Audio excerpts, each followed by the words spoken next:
carro. Mas sei lá, se uma Mas aí, Eu só tenho ela pelo ovo, tem quantos? eu quero saber, tá? Vamos ver. Perguntaram pra ela que ela não foi.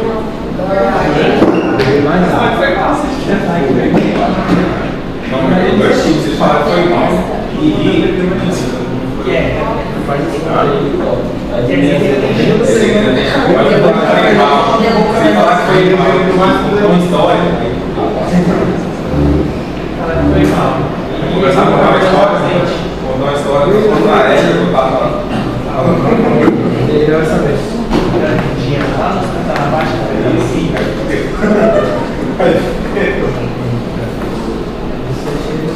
E ele podia sentar e eu fiz na cara. Não, você não sei o que é isso. Aí, bro.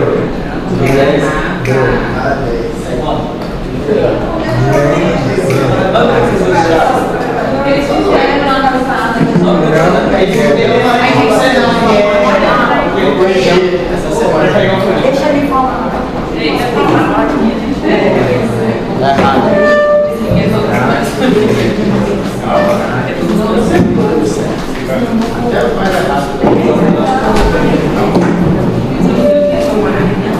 Gente, pra fugir a prova já? Mentira! Nossa, erraram bastante besteira. Gente, olha, né, professor? Vai lançar outro? Não, não. Te ajuda. Não, Lançar lá pra nós? esse ano. A do colocação de Ano passado, pode.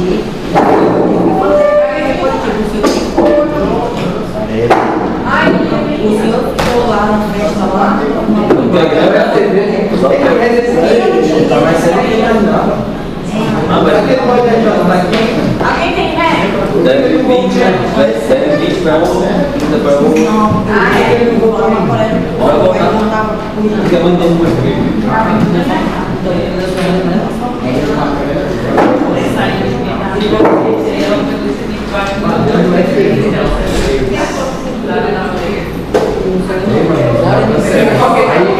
Nem perspectiva. Mas ele tem um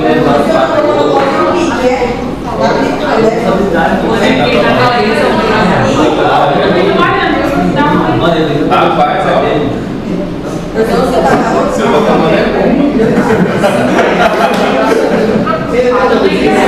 O velho já chega a uma idade de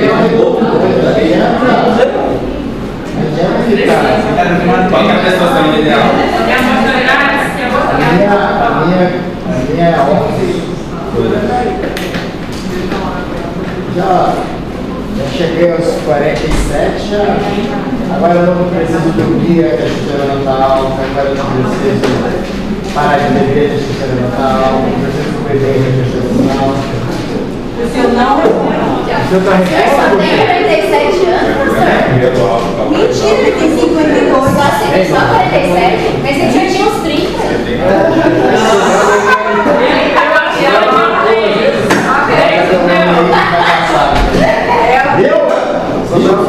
Sobrou uma receita. Eu dou 25.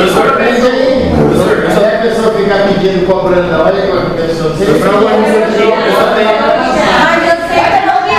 O senhor disse que o professor Só tem uma pergunta, o senhor quita ou não quita? Se eu sobrar uma receita aí. Eu disse pro senhor que você estava arrumado. Eu não te tava. Falei que eu não, Mário, porque eu tô. Eu tenho 22 anos de cabelo branco, tá tudo caindo. O professor é o maior pescador que tem. Eu só vejo os vídeos dele pelo TikTok. Eu também. Pois é, daí. E esse elogio não vale, não? Não. Aquele vídeo lá que você tá muito louco aquele dia lá, cara, segurando na cabeça. Ele tava dormindo dentro Eu tava do barco. dormindo, tava indo pra sair, já tava gripado, aí os caras fizeram um remédio com São João da Baixa, eu tomei uma garrafa, cara. Aí depois ficou bem pra ver se vai dar bom. Não dá pra contrabando aí, não. No outro dia não tinha gripe, não tinha pulmão, não tinha nada também. Eu tava meio pro dia da noite na... Ele pior, e aquele que tava com uma água assim e uma. Era eu que tava afundado, era 8 horas da noite eu estava ligado. Mas Não, parecia algo perdido, sabe? mas era para correr. Deus me livre. Bora, tá todo mundo já pra gente começar? Pessoal, a prova de vocês, eu não tinha como fazer uma prova mais fácil, porque eu quero. Amanhã eu tô toda vez que eu vou entregar? Vai ter aula. Amanhã acho que não tem nem aula de vocês. Vai ter aula. Por quê? Acho que o Marco Aurélio falou, não? Não, amanhã eu Era Camila aqui, não? Já mandar lá no grupo. Amanhã não tem aula da Camila? Não, tem temporada. Mas eu não tá falando que não vai ter aula. Da Marco Aurélio. Do Marco Aurélio. Mas a Camila vai ter nas provas? Tem três provas É o uma Marco Aurélio, é isso aí. É meio que o pessoal já sabe. Só vocês.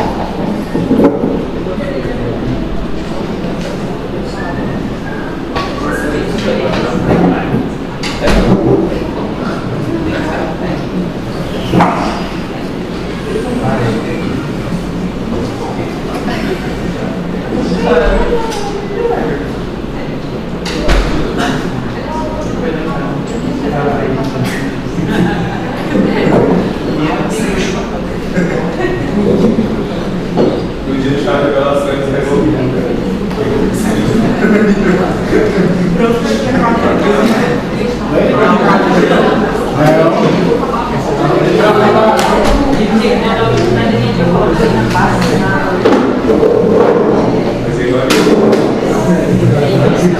Boa noite.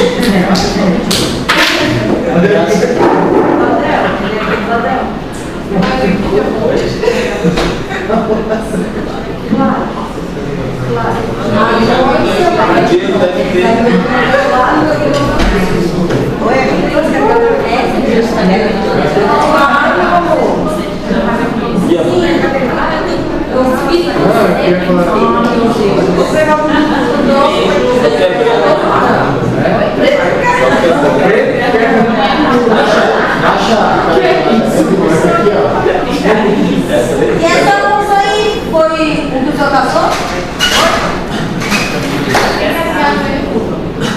Ah, ele foi pescar e não foi caçar, né?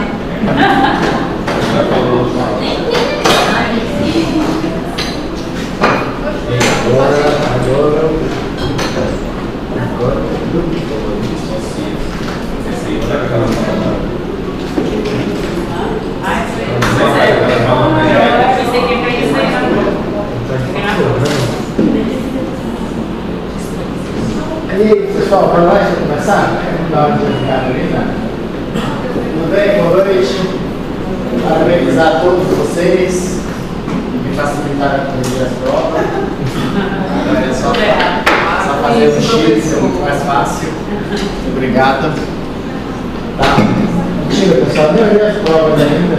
O Marco Aurélio nem entregou ainda. Mas hoje a gente, esses dias, acho que essa semana vai ser tudo corrigido.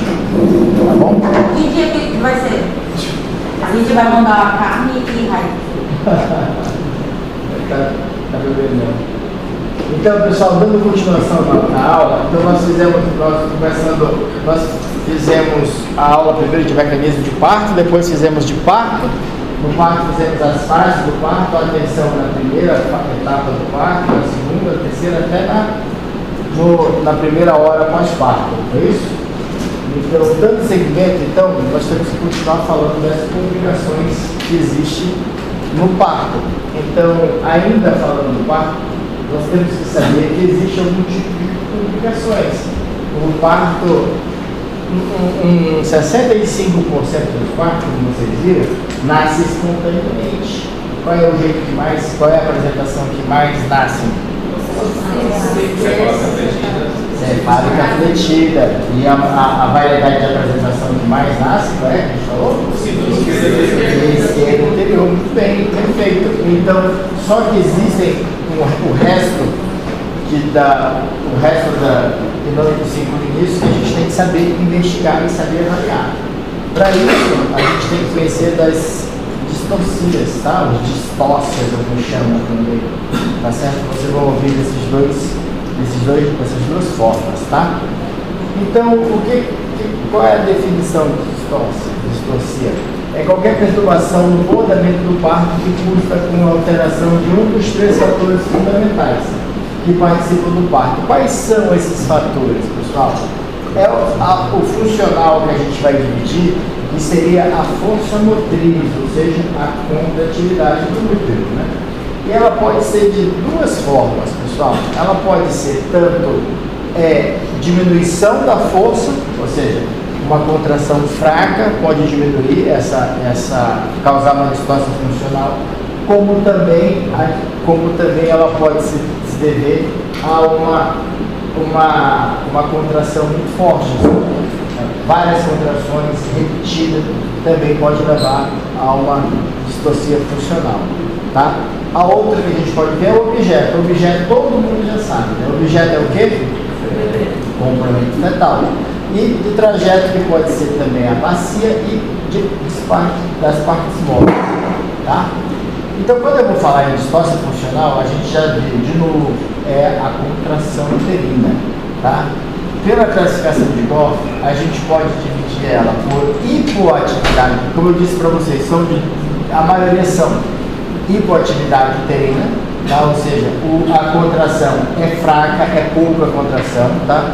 Ou hiperatividade uterina, ou seja, a contração é muita contração, são mais de 5 contrações em 10 minutos, tá? Hipertonia, qual é a diferença entre que a gente pode falar de hiperatividade uterina para hipertonia? Quem se atreve? Maria? Deve ter uma Maria. Tem uma Maria. É que ninguém é Maria, ninguém se chama, mas deve ter uma Maria.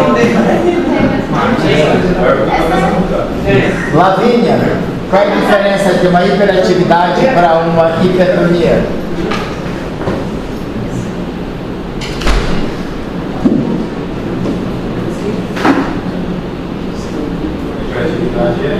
Amanda?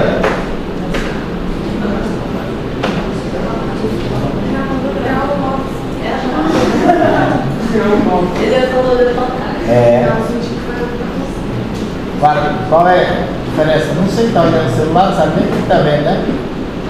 Se olhar que eu vou corrigir, ainda bem que eu vou corrigir, eu vou olhar as pessoas que acham que eu vou corrigir com mais carinho nas provas delas, mas agora que eu não corrigir. Eu falei que você tinha 30 anos.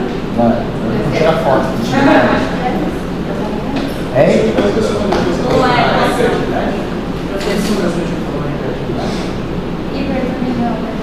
Não é, não é contração e outra aumento Todos, então isso. Quando eu falo de hiperatividade, estou falando de várias contrações. Várias, são mais de 5 contrações, tá bom? E quando eu falo de tônus, isso, a hipertonia é o aumento do tônus, tá? Ou seja, geralmente a hipertonia está relacionada com o uso, as duas estão relacionadas com o uso de ocitocina, mas quando eu tenho uma hipertonia, o que acontece? O útero contrai de uma forma que não dá, entre uma contração e a outra, ele não relaxa. Tá? Alguém sabe, eu sei que ainda não é da parte de vocês, da alçada de vocês, mas uma patologia que tenha hipertonia, que a gente chama a atenção e fala, opa, tem hipertonia, esse útero está endurecido, pode estar acontecendo tal doença. O que seria? Útero de Cambalé. Mas aí qual é a patologia que dá? TPP, pessoal. O que faz chamar atenção para uma... que às vezes não tem nem sangramento, tá? É oculto. Mas você pega na barriga da paciente, está duro o tempo inteiro. Dura. Não tem pausa. Passou de 60 segundos aquela contração, está ali 60, 90, e a paciente, a barriga dura, e você vê a paciente já não está mais na contração, está endurecida ali. Passou a contração, mas você vê que não relaxou a barriga. Vem de novo a contração, a barriga fica do mesmo jeito, dura, a paciente com dor, suspeita de isolamento permanente para sempre, tá? Isso aqui você tem que geralmente pegar. Então, o que vai ocasionar aqui nesses casos? Só uma hipertonia em si levaria a quê? Durante o trabalho de parto. Vocês já viram, eu já falei isso para vocês, mas só para reiterar. a contração, a hiperatividade, ou uma hiperatividade ou uma hipertonia, o que ela, além da distorcia, o que mais ela iria produzir? Dilatação? Pode ser, mas o que é mais de patológico?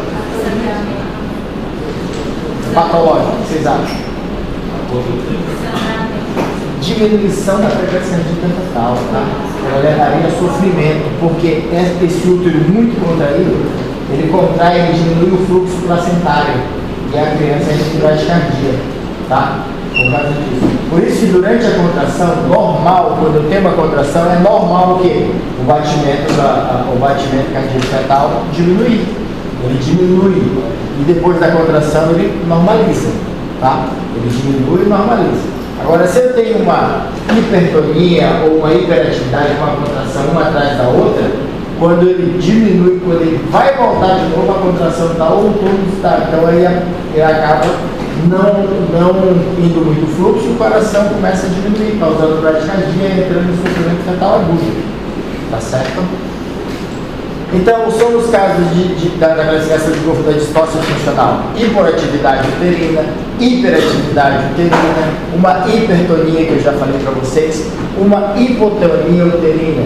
Tá? Essa hipotonia uterina, geralmente, ela não entra assim, você vai falar, eu tenho o quê? A contração do tônus está fraco, a contração está vindo, o tônus está fraco. Geralmente, é raro você se encaixar. Quando você nota isso aqui, sei que você já vai fazendo, você já vai e acaba utilizando ocitocina. Essa distócia de dilatação, pessoal, é que existe uma contração efetiva. Você toca na barriga, você vê que tem atividade uterina. Vamos ver que você vai achar 3 contrações fortes. A gente já disse que a contração forte ela vai vir de quanto?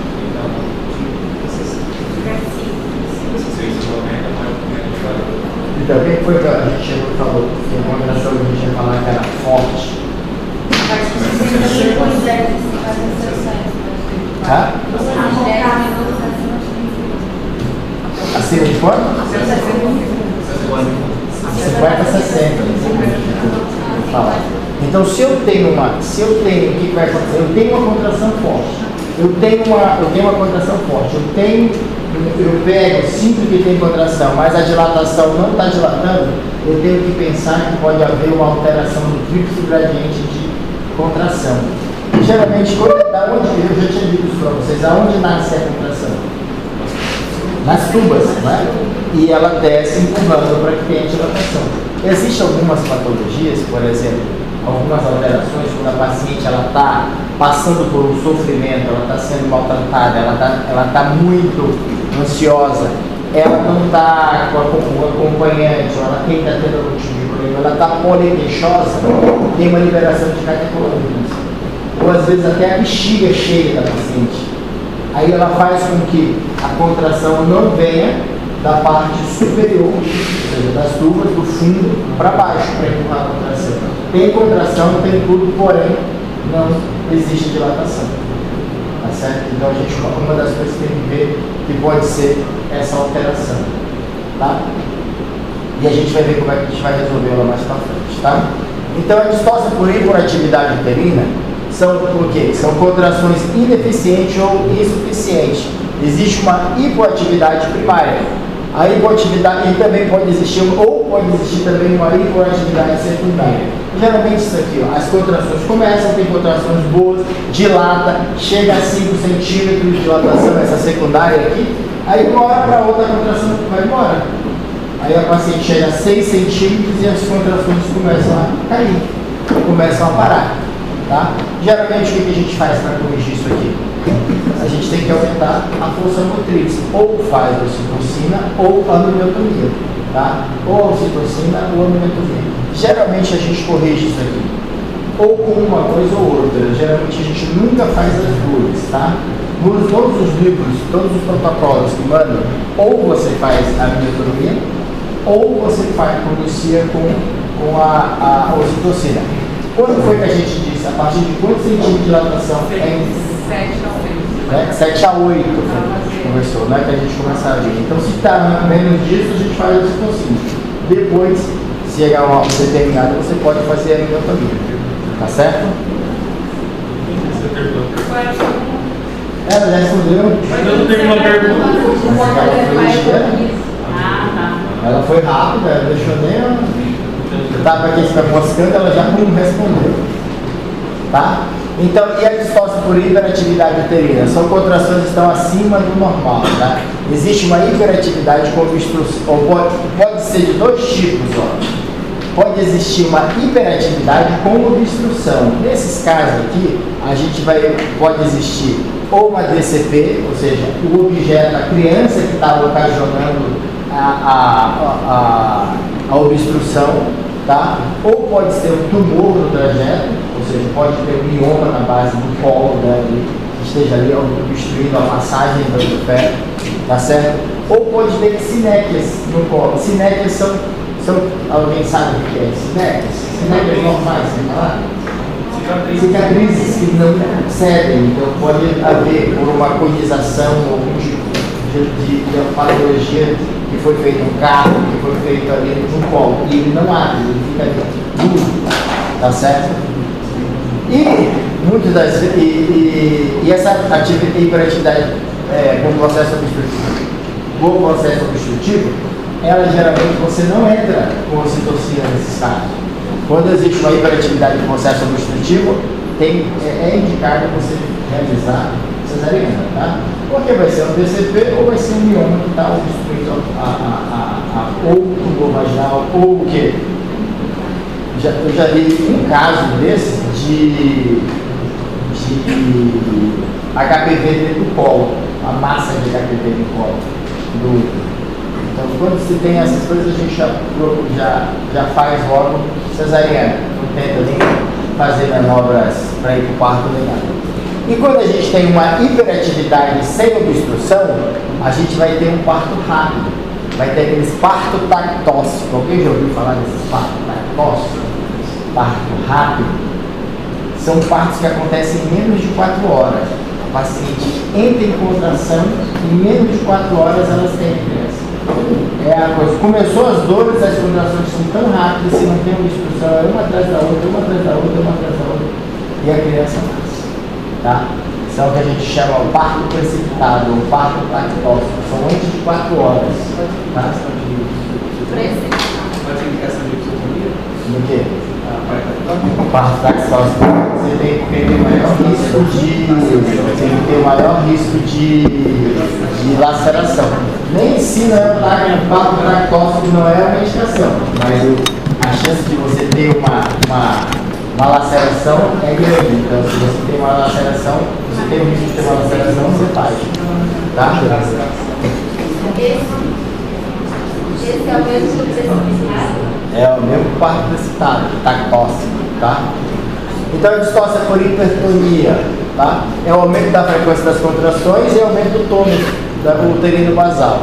Como consequência, tem uma diminuição, ó, de novo disse para você, do fluxo placentário e, consequentemente, uma hipóxia fetal, tá? Gera um parto lento, causando normalmente por uso indevido de ocitocina, é a causa mais frequente, tá? E a conduta dessa que a gente tem é retirar a ocitocina. Às vezes você pode usar também uma sedação para diminuir a dor, porque a dor às vezes é muito intensa e a paciente, o parto não vai para frente, tá? Também o que pode existir nas hipertonias pode estar ocasionando por uma distensão uterina, gemelaridade, polidromia. Então o útero cresce muito. Lembra que eu disse para vocês no trabalho de parto que a gente tem que ficar sempre atento nos úteros grandes, nas polidromia? Porque eu tenho isso também, a distensão é grande, pode fazer com que o tônus seja bem maior. E o que acontece depois que a gente tem a criança? Vocês lembram? Porque é uma das coisas que a gente tem que evitar. O útero fácil, ele não move. Quais são os fenômenos que a gente viu lá? O miltaponamento, o que mais? Então não existem geralmente porque o útero ficou fácil, uma visão, tá? Então porque existe um maior desperdício, uma hipertonia, existe uma contração maior. Para a gente resolver esse problema, o que a gente faz? Geralmente a ruptura de uma das bolsas, se for no caso do gemelar, e se for no caso de polidromia, a gente pode fazer um furo com uma agulha só e deixar ele fazendo a saída do líquido em pequena quantidade. Não faz como a gente faz normalmente na miotomia de parto normal, a gente vai lá com a agulha e rompe de uma vez. Com essa você vai lá e fura devagar, que é para o líquido sair bem devagar, porque tem um risco de quê? Quando a gente vai fazer uma amiotomia em muito pacientes que tem muito líquido, muito bem. Isso aí. Tá? Distócia por hipotonia, que eu disse ali a vocês, ó, não possui relevância clínica durante a dilatação ou no período possível. O que ela vai acontecer? Vai acarretar mais uma dectação retardada, tá? Deve ser corrigida com ocitocina. Geralmente essa hipotonia acontece depois do parto. Quando tem-se o parto, o que acontece? O útero não contrai mais, não fica naquela contração e não consegue fazer a dectação. Tá certo? De novo, a distócia de dilatação, denominada distócia de incoordenação. Tá? Na progressão da dilatação, na fase ativa do trabalho de parto, as contrações uterinas são adequadas, sem outra causa obstrutiva aparente. Tá? Atividade uterina, o tônus, não tem uma evolução favorável. Geralmente, se dá em paciente poliqueixosa, ansiosa, existe uma liberação de catecolamina que pode levar a uma incoordenação uterina. Então, geralmente, nesses casos como disso, a gente oferece a analgesia peridural. No nosso caso aqui, a gente tem que conversar e às vezes a gente pode fazer, até como eu disse para vocês, a gente pode entrar com uma ocitocina para melhorar essa contração, para tentar melhorar. Tem que olhar se ela não está com bexigoma, porque uma das causas que mais acontece isso aqui é bexigoma, tá? Você vai olhar, você pensa... Você olha no paciente, você vê que o paciente tem a barriga grande, você vê que tem um sinal da ampolheta. A gente vai chamar esse sinal da ampolheta. Que parece que ou também chamado de band, anel de band, que você parece assim que aquele útero vai romper. Mas não, aquela parte que você vê aqui embaixo, na edema, é bexiga, geralmente o bexigoma. Você pede para o paciente urinar, você toca ela no bexigoma e fala, vai lá urinar, ela não consegue, porque a cabeça está comprimindo ali a bexiga e não deixa passar a urina. Então ela vai ao banheiro e não consegue, você tem que sondar. Você sondando, geralmente as contrações melhoram e ela fica com a contração mais efetiva, porque melhora o gradiente de contração.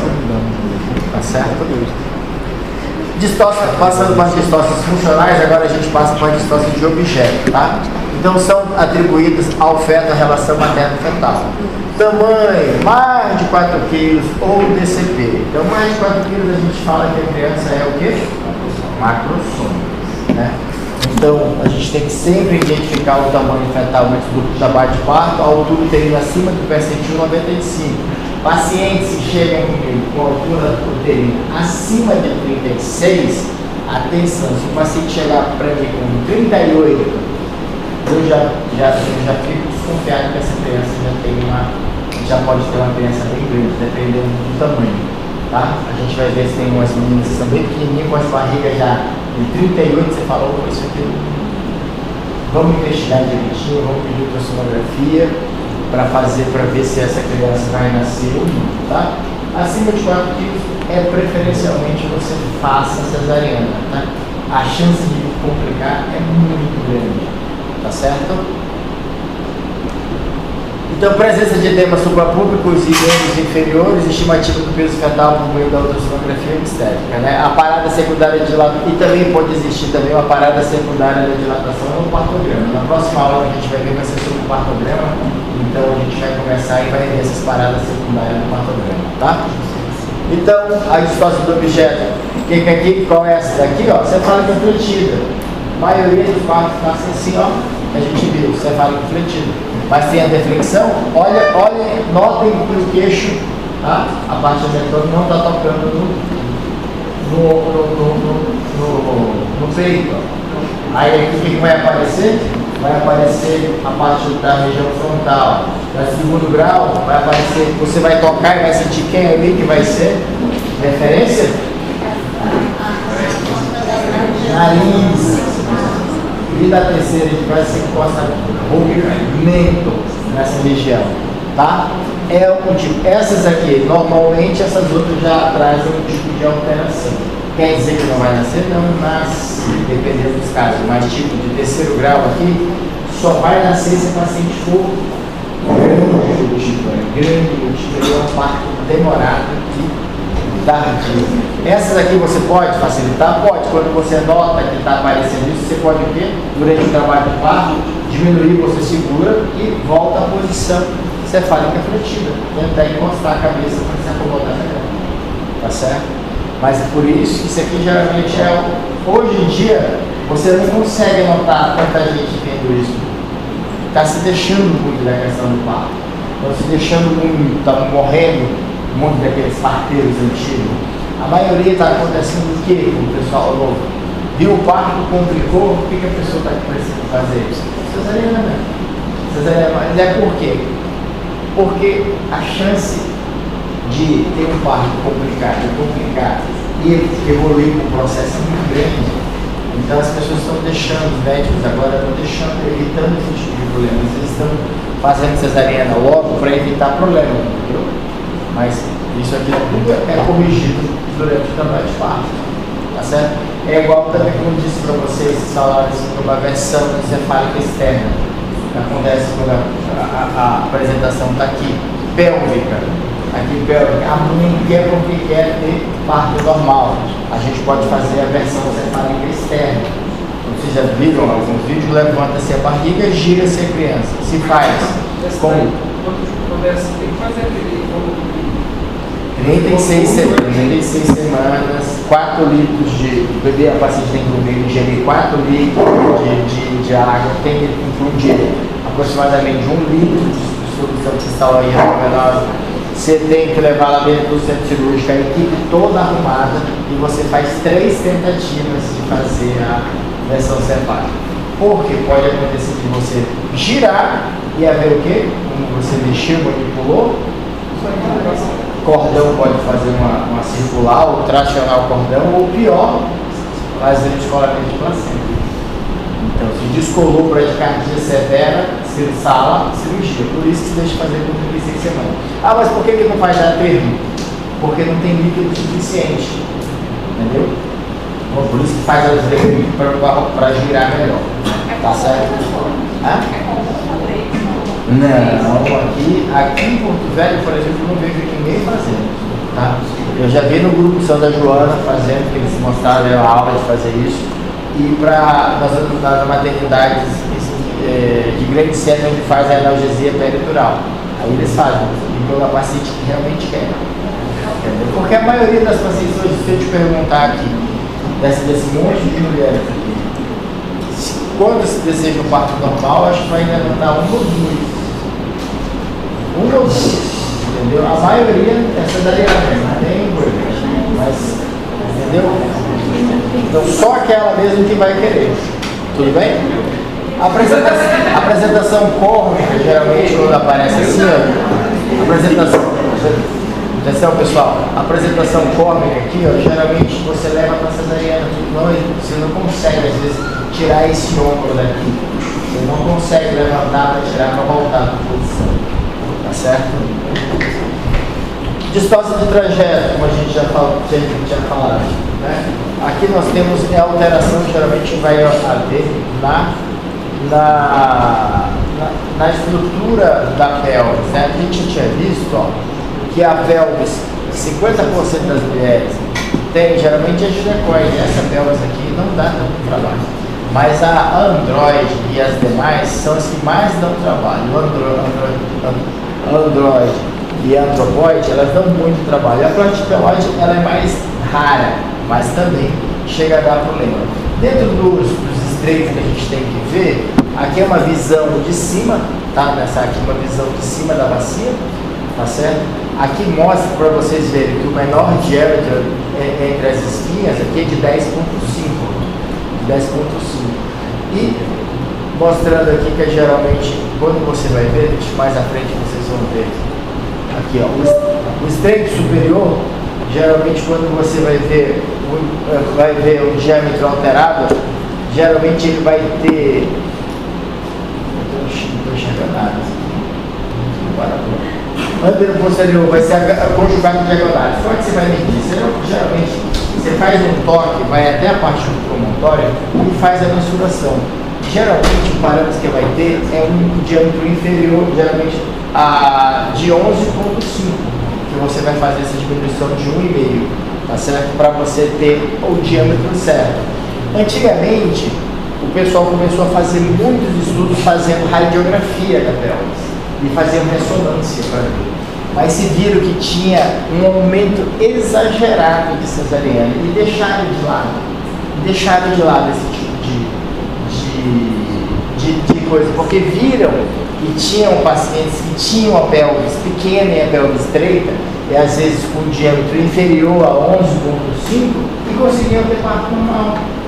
E conseguiam ter os partos normais. Porque durante o trajeto a criança adotava o mecanismo de parto que ajudava. Então viram-se também que as mães tinham as crianças que se adequavam geralmente quando o parto normal era bem estruturado, se adequava à pelvis da mãe.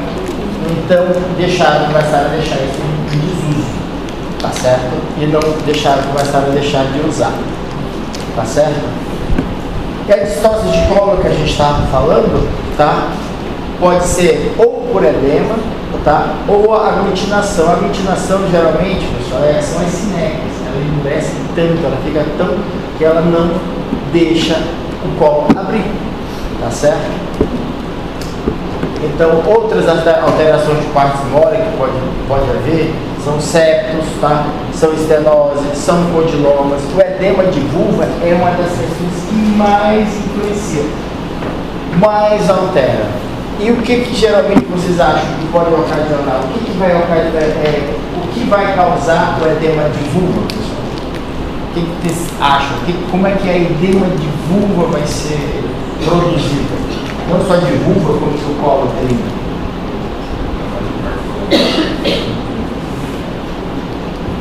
Não.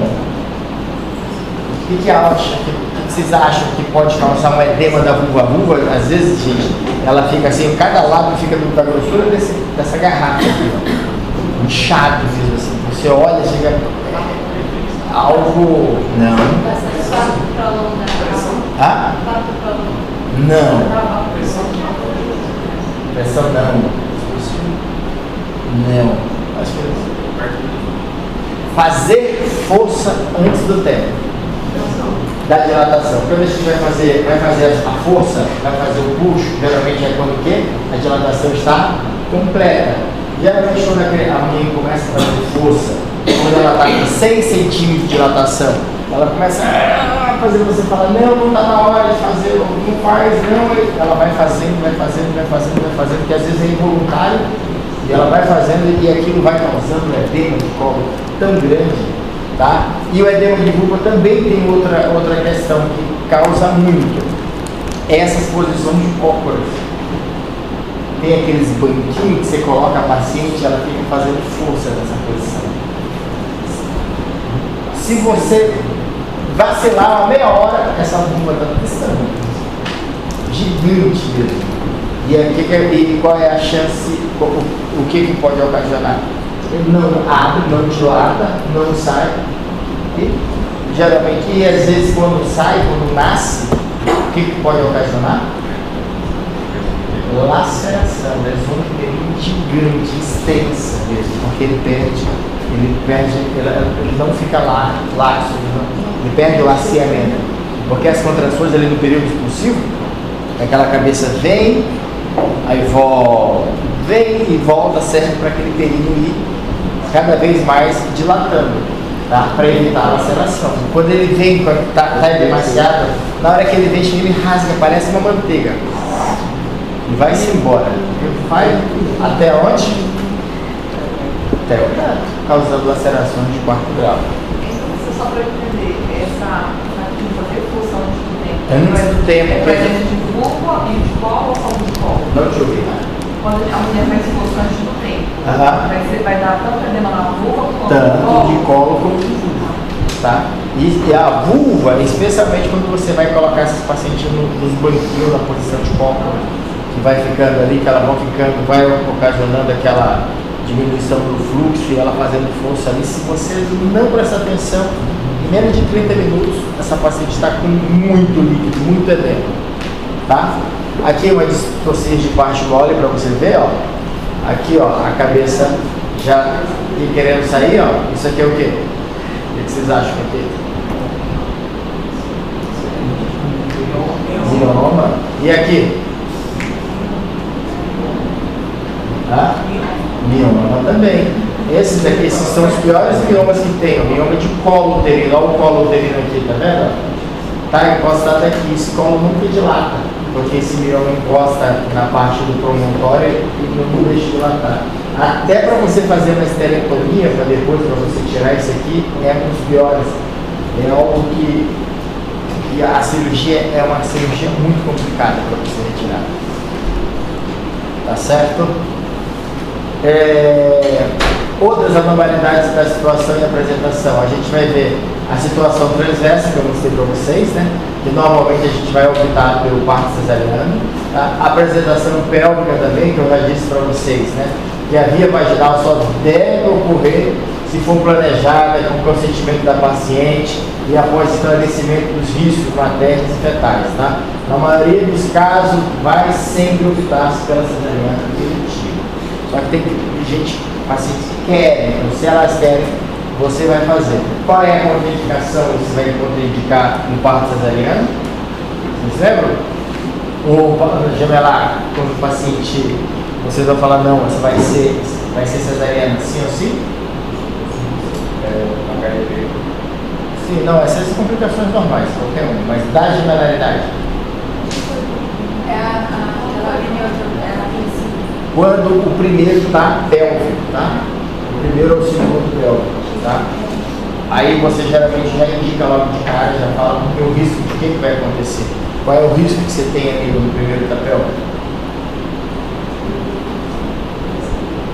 Da que a gente chama de cabeça derradeira, tá? Ou seja, que a criança sai, aí a cabeça, como o colo geralmente vai dilatando, dilata, não dilata totalmente. Quando chega na parte da cabeça, sai o tronco, o pescoço é mais fino, fecha. O colo volta a fechar e a cabeça fica lá dentro. Tá certo? Então aí você não vai. Quando ele vem o primeiro cefálico de boa, nasceu o primeiro cefálico, o segundo pode estar pélvico, porque aí o colo já dilatou tudo, entendeu? Não tem a chance como ficar a cabeça derradeira. Quando o parto é prematuro também, quando você vai ver um parto gemelar, ele é prematuro, é bem prematuro e entrou em intervalo de parto, se não estiver nascendo, mesmo que esteja dilatação completa, aí tem preferência de fazer uma cesariana, tá? Por quê? Porque prematuro é aí que dá a cabeça derradeira. Porque a cabeça, o que acontece?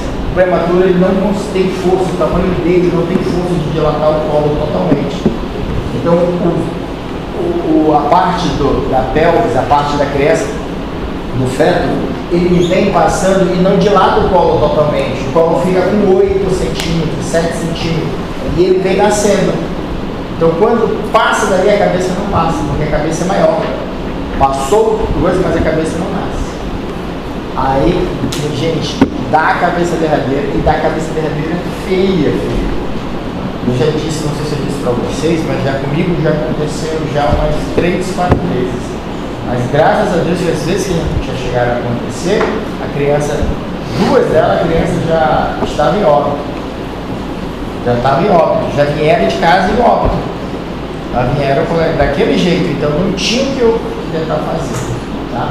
Uma delas, inclusive, quando eu tentei, o que aconteceu? A cabeça ficou lá dentro. A cabeça ficou lá dentro. Aí vai eu ter que tirar ela toda marcelada, a cabeça da criança. Meter as posíveis, ficar segurando e cortando para arrancar a cabeça. Mas imagina a cena. A sorte que a mãe já sabia que estava óbvio, estava tudo, foi tirar para não virar essa cena. Tá? Mas é uma tragédia, então por isso que a gente tem que evitar. É bonito, legal de ver, mas tem as coisas. Por isso que parto gemelar só se estiver muito planejado com a equipe toda preparada. Se não, minha gente, leve para cesarianas que vocês não vão se arrepender. Tá?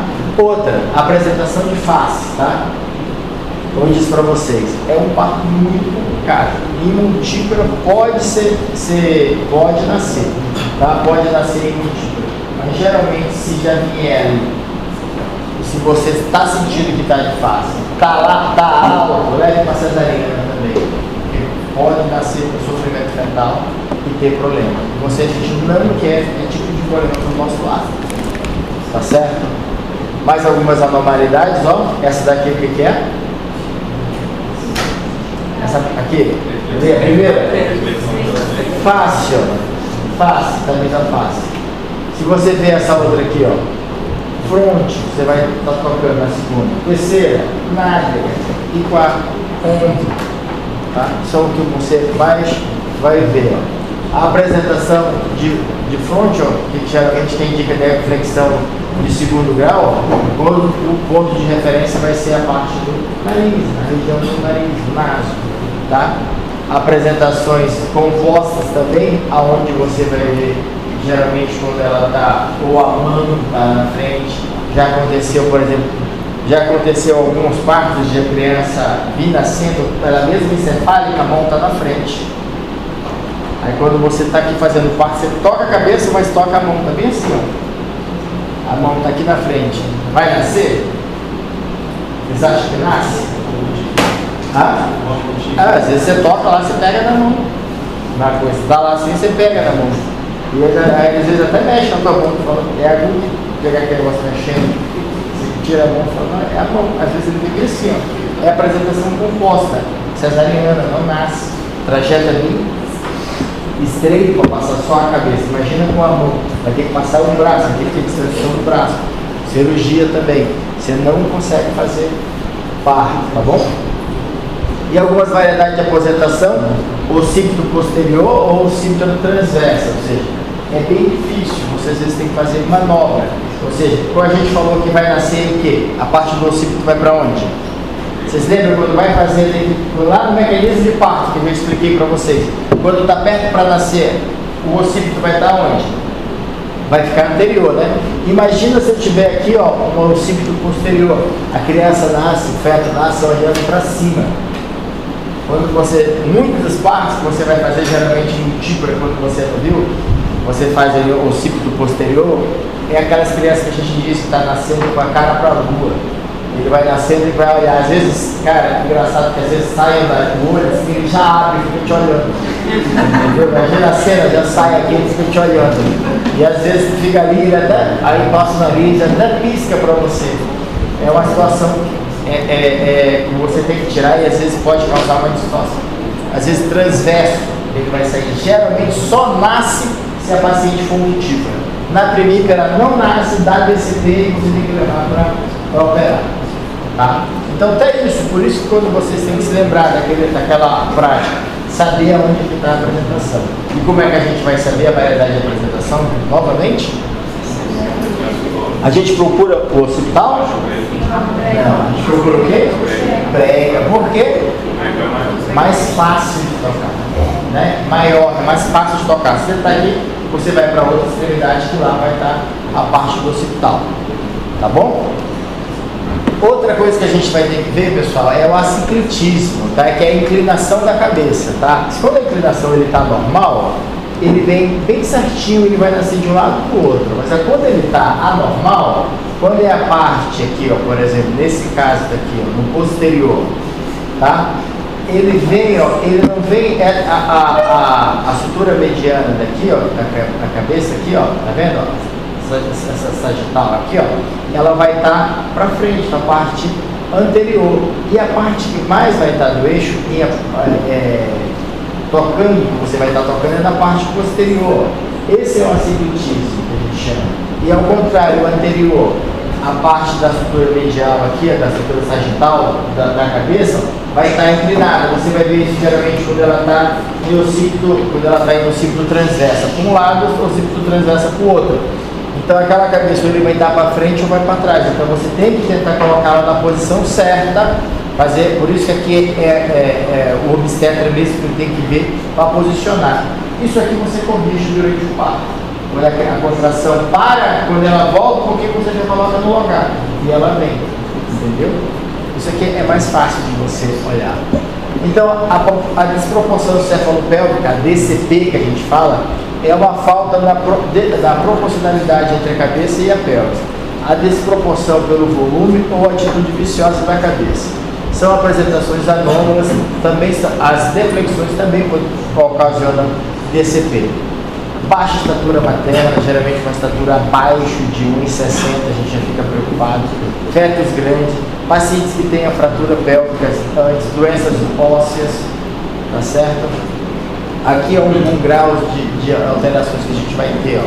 Aqui, ó, essa inclinação da cabeça normal, um sincretismo normal, ó, e você vai vendo, ó, até que chega um sincretismo assim, ó. Presta atenção na parte do sacro, cada vez menor, vai ocasionando obstrução. E você aqui vai tendo cada vez mais dificuldade, tá certo? Então, esse aqui eu acho que não vale a pena. Aqui como é que a gente vai fazer a pelvimetria, ó. Tá? Quando a gente faz um toque ali, consegue introduzir 3 dedos aqui, ó, 3 dedos aqui que você vai tocando na cabeça ali, ó, você vai vendo, você vê que é uma pelvis que tem tudo para nascer, tá? Você coloca nessa posição assim, você vai introduzir, é que vocês estão querendo fazer, vocês estão tudo, tá pensando com a cabeça pervertida, coloca 3 dedos, é que você coloca nessa direção, assim, ó, para baixo, então entra direitinho, você vai ver que o polo você pode vai estar tocando aqui. Então tá só imaginando isso. Na segunda, você quando coloca, não entra os 3 dedos, vai entrar somente 2 dedos, e você vai tocar aqui na cabeça. Essa pode até nascer. Essa aqui, ó, quando só entra um dedo ali nessa posição que você começa a tocar, ali mostra que você vai ter um parto muito complicado. Pode até nascer, mas a chance de você entrar e ter um parto que não vai para frente é muito alto demais. Tá bom? Isso aqui eu não vou explicar para vocês, é mais ou menos aquilo que a gente está querendo falar. Tá? As complicações e as distócias que a gente mais vai ver é a distócia biacromial, ou também conhecida como o quê, pessoal? Distócia de ombro, pessoal. Isso aqui é os processos todo, porque aquilo tudo dali para frente, as distócias normais, o que aconteceu? Você consegue levar para cesariana e resolve, não é? Resolve-se, mas e essa que a cabeça já saiu? Essa daqui, ó, pessoal, a cabeça já saiu, e você está se vendo ali numa. Já deu a hora. Eu quero quando vai ficando velho, vai acontecer isso, ó. Remédio, para eu tomar um remédio, eu esqueci o remédio de casa.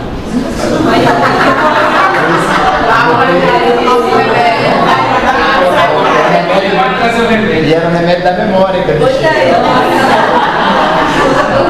Então tem que colocar o carro então. Não, mas era lá em casa, levava o remédio. Não, tá na outra mochila. Aí esqueci da outra Onde mochila. ele veio de mochila, né? Não foi Ele esqueceu a sacola. Mas eles devolveram, vocês não viram? Tá bom, pessoal? Então, a distócia de ombro, então, essa é a pior, porque a cabeça já saiu. Então, até então, tu já queria levar para cesariana, já tinha levado para cesariana ou não, na DCP. Mas na distócia de ombro, não, a cabeça já está fora. Então, você tem uma média de quanto tempo vocês acham que a gente tem para resolver esse problema? 10 é muito. É muito você não chuta, são 7 minutos mais ou menos. São 1 minuto para cada tempo. Então a gente usa esse termo aqui, ó. Tá? Chamado esse termo mnemônico, né? Chamado alerta. Tá? Alerta. Tá? O alerta serve para te salvar da distócia de ombro, tá? Quando você vai notar que tem uma distócia de ombro, você tem que lembrar sempre do alerta. Então esse alerta vai cair na prova de vocês. Vai ser questão de prova, porque vocês têm que saber isso aqui. Tem que estar na cabeça de vocês. Não só vocês mas você observa, não, mas um dia vocês podem se deparar com um parto e pode acontecer isso e chamar a pessoa mais capacitada daquele momento, quem vai ser? Podem ser vocês. Então vocês têm que aprender a fazer isso aqui. Tá? Pelo menos como é que vai se virar. Porque uns 50 a 60% se resolve com muito menor. Tá? Então por isso que vocês vão ter que saber fazer. Aí o resto vocês têm que orar. Tudo bem?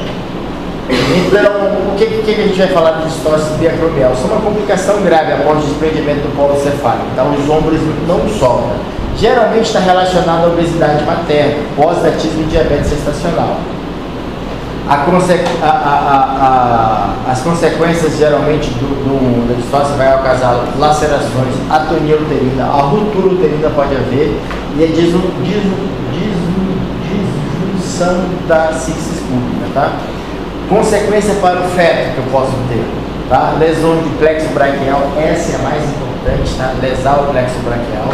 A fratura da clavícula, a fratura de clavícula é a menor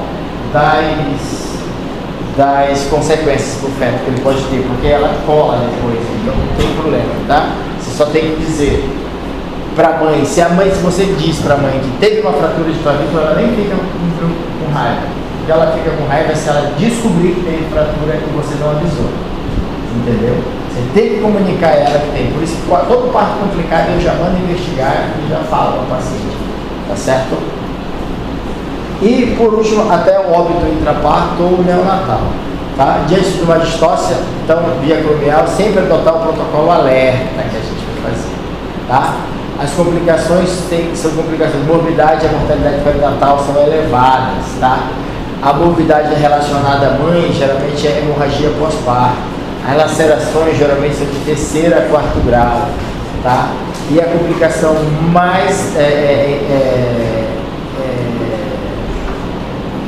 pior que essa criança pode ter, além do óbito, é a paralisia do plexo braquial, tá?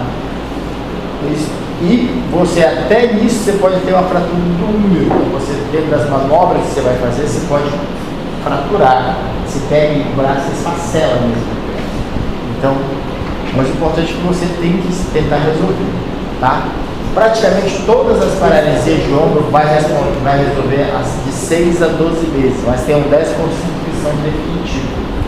Se vocês olharem essas pessoas por aí, vocês vão ver ainda algumas, vocês prestem atenção que o braço está caído e perguntar como é que foi, falando nasci desse jeito, lembra? Foi para lesão de plexo braquial, tá certo?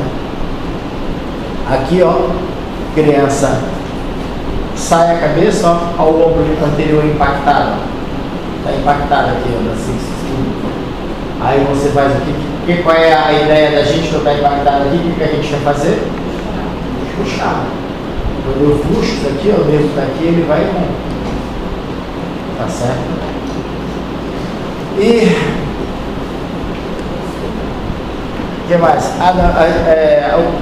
Fatores de risco são partos que mulheres que já tiveram distócia de ombro prévia, macrosomia, diabetes, pacientes com índice de massa corporal acima de 30, tá? Parto vaginal assistido, tá? Também a gente vai ver primeiro período do parto, período de dilatação muito grande, parada secundária, tá certo? Estimulação com ocitocina e parto que você está induzindo as contrações, tá? E quando a gente vai falar do alerta, o que vai ser o alerta? A gente tem que fazer o quê? A é de ajuda, pessoal. A é de ajuda. A gente tem que chamar a ajuda. A gente tem que avisar para a paciente o que está acontecendo. E a gente tem que chamar todo mundo. Então, geralmente, quando a gente fala o protocolo de alerta, a gente vai chamar todos que estão ali. Aí vai vir enfermeira, anestesista, vai vir os médicos mais capacitados. Se você não tem problema, manda chamar um colega que tem mais tempo, porque é um parto complicado.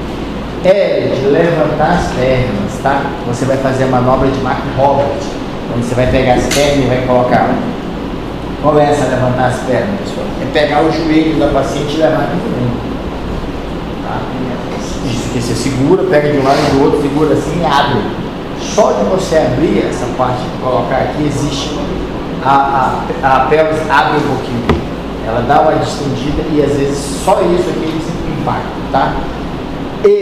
Tá? Pressão suprapúbica, você vai fazer uma pressão para tentar desimpactar. O outro episiotomia. O outro remover o braço posterior, a manobra de Jacquelier. Tá? T são as manobras internas de toque, você vai fazer toque na vagina. Você vai fazer a manobra de Rubin 2, manobra de Wood, manobra de parafuso, também chamada de Wood reverso.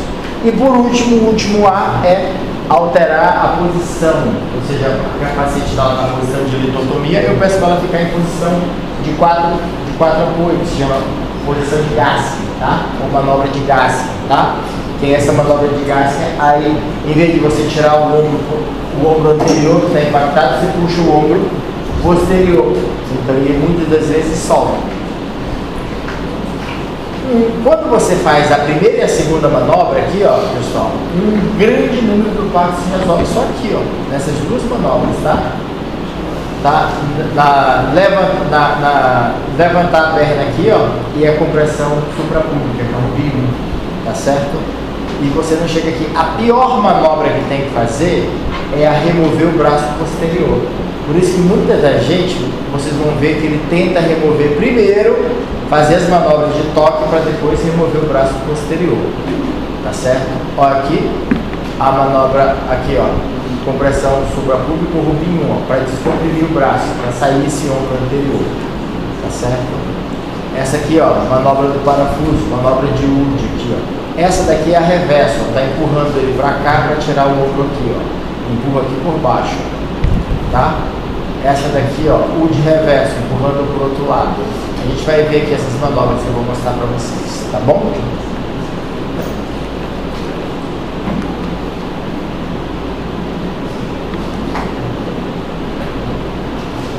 Aqui outras, como eu disse, dentro das manobras que a gente vai fazer, das manobras da distorção de ombro, nós temos manobra de primeira linha, de segunda linha e de terceira linha. As manobras de primeira linha são as que você tem mais recomendação para que o parto aconteça.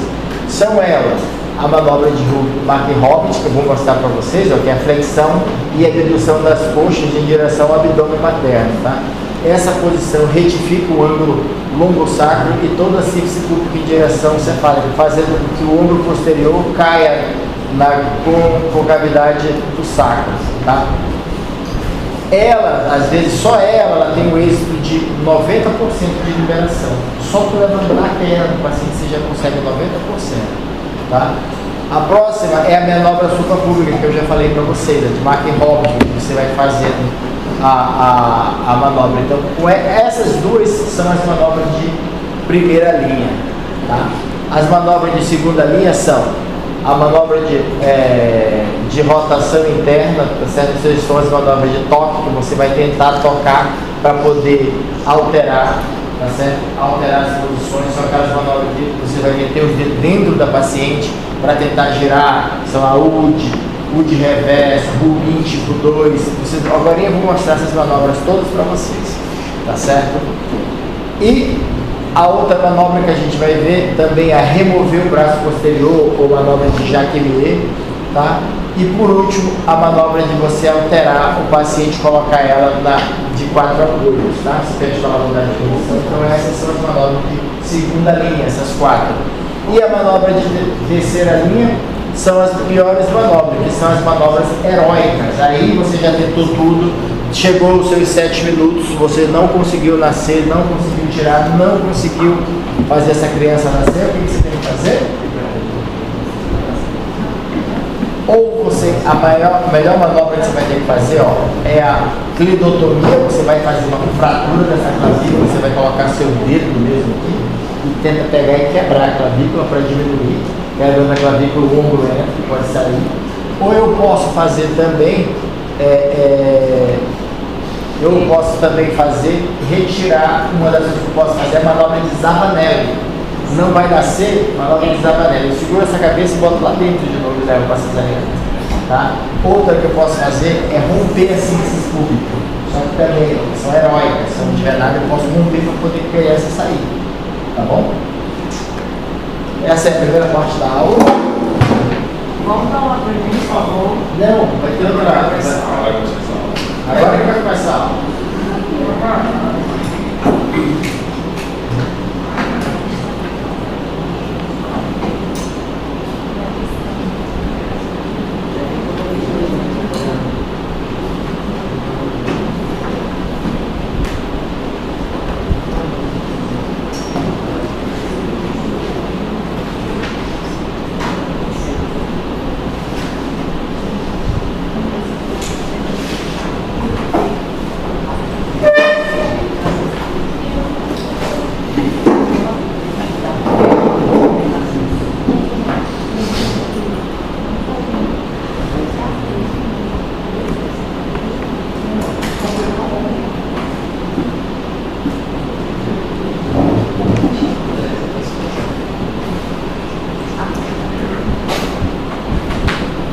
aqui de novo, toda essa aula de novo, aqui faz umas coisinhas só que a gente vai falar para vocês, ó.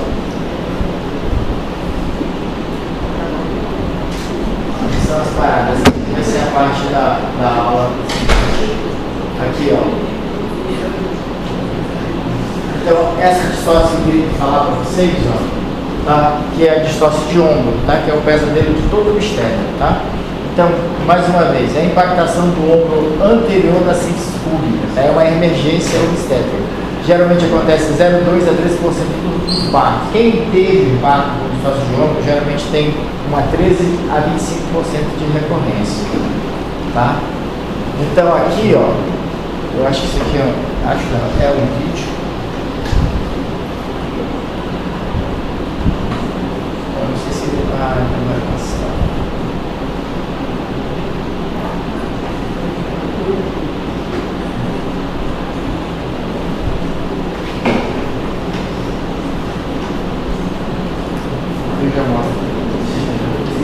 Então, quais são os fatores que a gente vai ver? Ó? Que é meu filho, tá? Olha aí, ó, parece comigo. São o quê?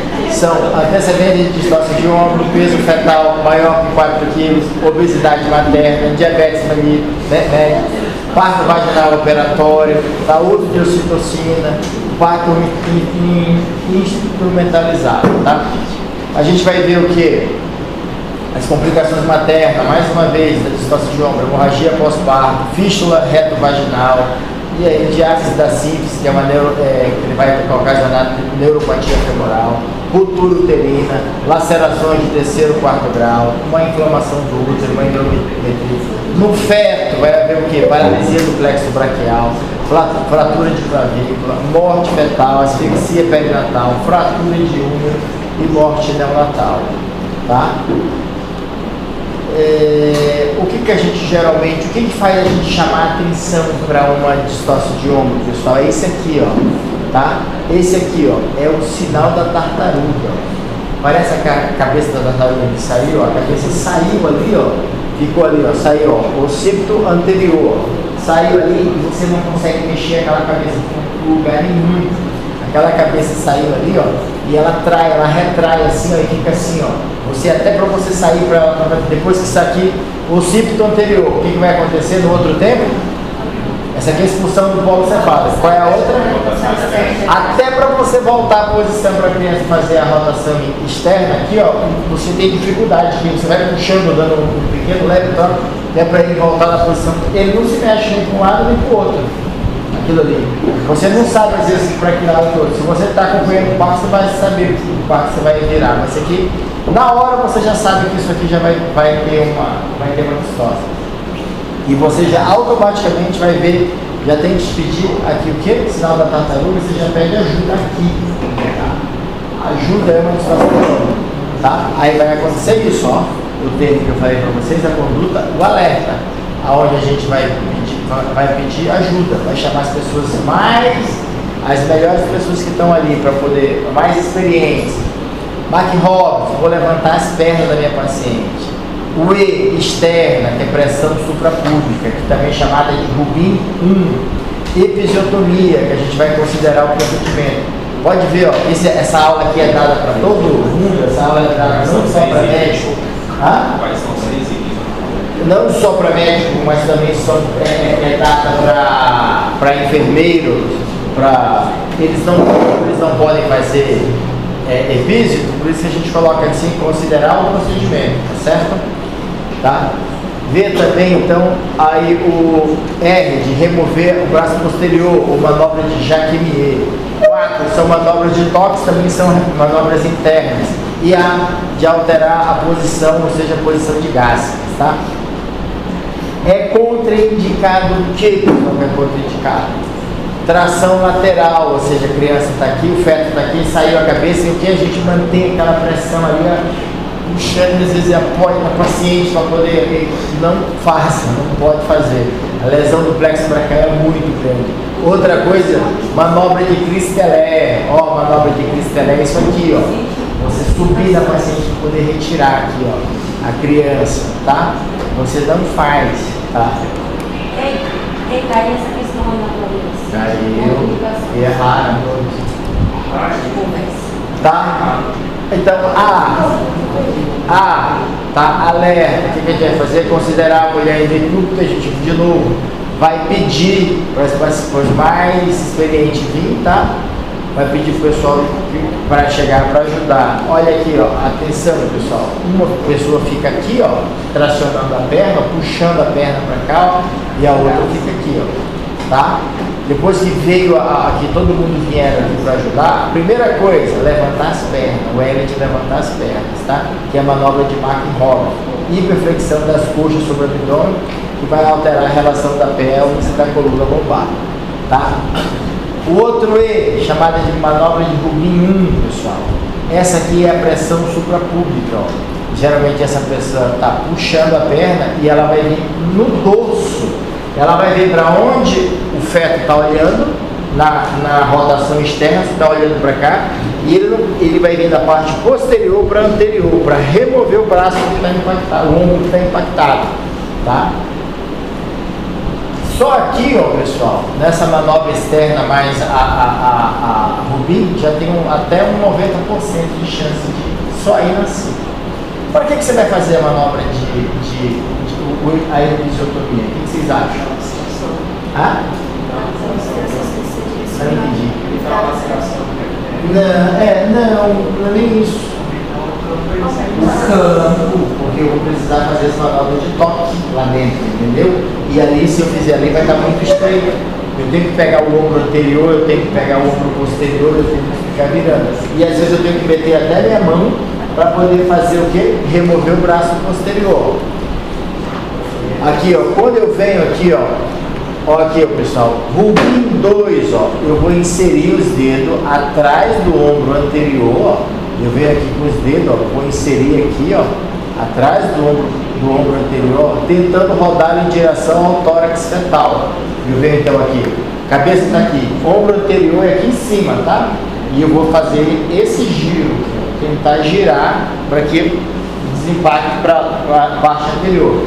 Quem está vindo aqui atrás, não está fazendo a manobra empurrando aqui, então isso aqui eu vou com o dedo para tentar ajudar a desimpactar, tá? A manobra de Wood, aqui, ó, ela é feita aqui, ó, no ombro.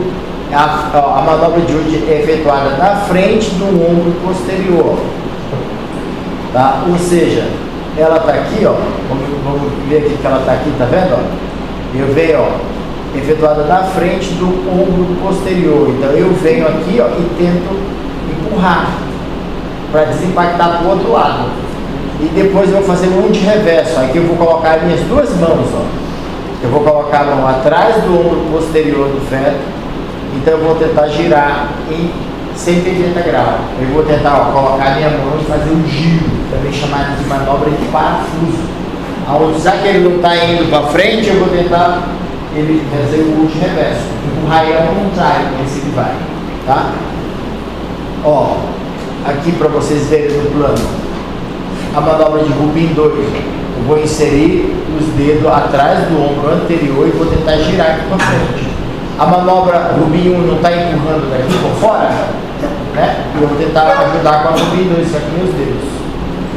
Tá bom? Manobra de Wood, a mão é colocada atrás do ombro posterior do feto, que então é rodado progressivamente a 180 graus. Tá? A 180 graus. Você vai tentar fazer esse giro. Tá certo? E manobra de Jacqueline. Essa manobra, pessoal, é a manobra que a gente evita. Eu nem tento essa manobra. Tá? Já aconteceu, eu nunca tentei essa manobra. Nunca tentei. Porque essa manobra é que você fratura o ombro, fratura o húmero do paciente. Da criança, e ela vai ter que ir para a cirurgia. Entendeu? Imagina a criança vai nascer para a cirurgia, então eu nem entendo isso aqui, ó. Você vai meter aqui a mão, olha aqui, ó, olha a dificuldade, ó. Eu vou colocar minha mão lá dentro, ó. Lá dentro, eu tenho uma cabeça ali, eu vou ter que colocar minha mão lá dentro. Por isso que já vem aqui também a epífise, para eu ganhar espaço. Vou meter lá, ó. Vou pegar a mão, vou lá pelo ombro, chego no cotovelo, do cotovelo eu desço até pegar na mão. Na mão eu pego e eu tenho que tirar a mão por cima, fazendo que a criança gira. Então na hora que eu pego isso aqui, só porque eu fazer isso aqui, ó, para puxar o ombro aqui, ó, tá vendo, ó? O que eu faço aqui? Já eu aqui mesmo já faço, só com esse dedo aqui eu já faço fratura. O húmero já fratura. Então é uma manobra que todo mundo, todos que eu conheço, não faz. Ela é descrita, mas ninguém quer fazer. Porque a manobra de Jacqueline é essa fratura muito ruim. Tá? Por isso que ela é uma manobra de segunda linha. Tá? Manobra de Gaske, essa daqui, ó, manobra de Gaske. Essa manobra aqui é uma das manobras melhores que tem, porque quando a criança fica assim desse jeito, ó, eu tiro o ombro posterior como anterior, tá vendo? Então eu seguro, boto a posição dessa paciente nessa posição e eu venho aqui, a paciente tiro. Geralmente eu já venho dessa manobra aqui, ó, de levantar a perna, fazer aqui a Rubin 1, tá? Eu já venho aqui para fazer, geralmente eu faço o piso sim, e eu já venho direto para cá. Eu até altero a posição. Não consegui fazer nascer, aí eu venho para cá, para a manobra de toque. A manobra de toque, para tentar tirar elas aqui. Até hoje, a maioria, não 100% dos pacientes nasceram comigo. Tá? 100% nasceram nessa aqui. Muitas vezes eu tentava vir fazer essas manobras de toque aqui, ó. No começo aqui eu já começava a querer fazer essas manobras de toque ali, mandando fazer e tudo isso. E eu via que eu alterando a posição eu resolvia muito mais rápido. Então mandava vir, não nascia, altera a posição, tirava como anterior. Porque ali, quem está segurando? Não é o ombro anterior que está aqui, engatado? Então quando eu giro a paciente de posição, quem que vai sair aqui é o ombro posterior. Eu vou puxar ele para baixo, quem vai sair é o posterior. Então quando ele vai sair o posterior, a parte do sacro ele é móvel. Se eu puxo, geralmente ele vem tranquilo, ele não lacera, ele não faz muito apoio, então eu tiro fácil. Então eu sempre levo ela para essa posição. Mas ó, demorou alguns passos complicados para que eu pegasse essa manha. Porque isso aqui você tem que fazer ela muito rápido. Então, as complicações que você vai ter é muito rápido para você vai fazer para alterar. Tá?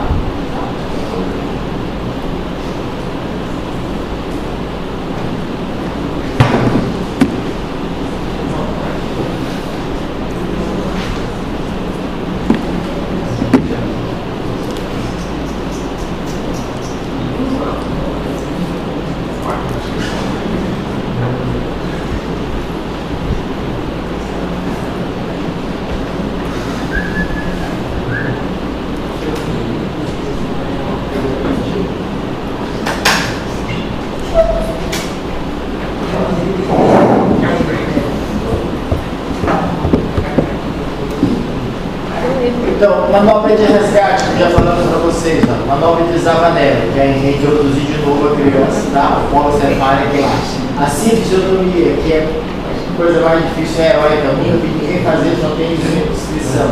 Você pega um bisturi e separa o pulso, tá? Nunca vi, espero nunca ver, tá? E a outra clitotomia, que é a fratura intencional da clavícula, tá bom? As considerações finais, então a distócia de óbito não é rara, representa uma emergência com risco de óbito fetal. Os fatores de risco são indicadores úteis, mas a prevenção sempre é difícil. A adoção de medidas prévias e preparar toda a equipe da condução sempre é bem, você tem que planejar, você tem uma equipe treinada para que você faça isso. O protocolo, geralmente, alerta, é muito bem-vindo e geralmente a maioria de todos os hospitais adotam esse protocolo. Tá? Distócias que não são corrigidas, você faz uma cesariana. Tá? E no primeiro caso que você tem sinais de uma DCP, você também faz cesariana. Tá bom? Essa era a aula que eu ia dar para vocês.